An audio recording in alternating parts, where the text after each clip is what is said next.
Hello friends, మనలో ఎంతమందికి తెలుసు మన విజయనగరంలో కాళికామాత టెంపుల్ అద్భుతంగా నిర్మించబడిందని. సో ఇలాంటి టెంపుల్ మనం అయితే జనరల్గా మన ఆంధ్రాలోనైతే చూడలేము. ఇప్పుడు చూసేద్దాం మనందరం కలిసి నాతో పాటు.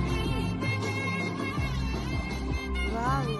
వెళ్తున్న కొలది దేవతలు కొలువైన నిజంగా భూలోక స్వర్గంలా అనిపిస్తుంది. టెంపుల్ని చూస్తే అసలు మైండ్ బ్లోయింగ్. నిజంగా కాళికామాత అమ్మవారిని జనరల్గా మన ఆంధ్రాలో కొంచెం తక్కువగానే ఇలాంటి విగ్రహాలు, ఇలాంటి ఆర్కిటెక్ట్ టెక్నాలజీతో ఈ భవనాలు నిర్మించడం చాలా తక్కువ. చాలా బాగుంది నిజంగా. ప్రతి ఒక్కరు ఖచ్చితంగా వచ్చి విజిట్ చేయండి. నిజంగా అమ్మవారు అలా ఎలా ఉంటారో అలానే ఉంది. ఒక్కసారి అమ్మవారిని కూడా చూసేద్దాం లోనికి వెళ్ళి.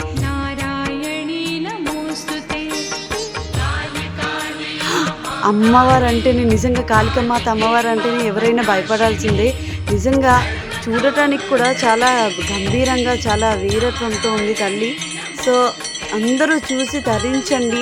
ఖచ్చితంగా అమ్మవారిని దర్శించుకోవడానికైతే రావాల్సిందే. ఎందుకంటే ఒక్కసారి చూస్తే మళ్ళీ మళ్ళీ చూడాలనిపిస్తుంది. అలాగే కాళికామాత ఉన్న చోట ప్రతి దగ్గర ఆ శివయ్య కూడా ఉంటారండి.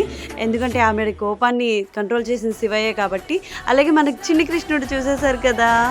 సో ఇంకెందుకు ఆలస్యం, మరి ఈ టెంపుల్ని విజిట్ చేసేయండి. అడ్రస్ కింద కామెంట్ బాక్స్లో పెడతాను, తప్పనిసరిగా చూడండి.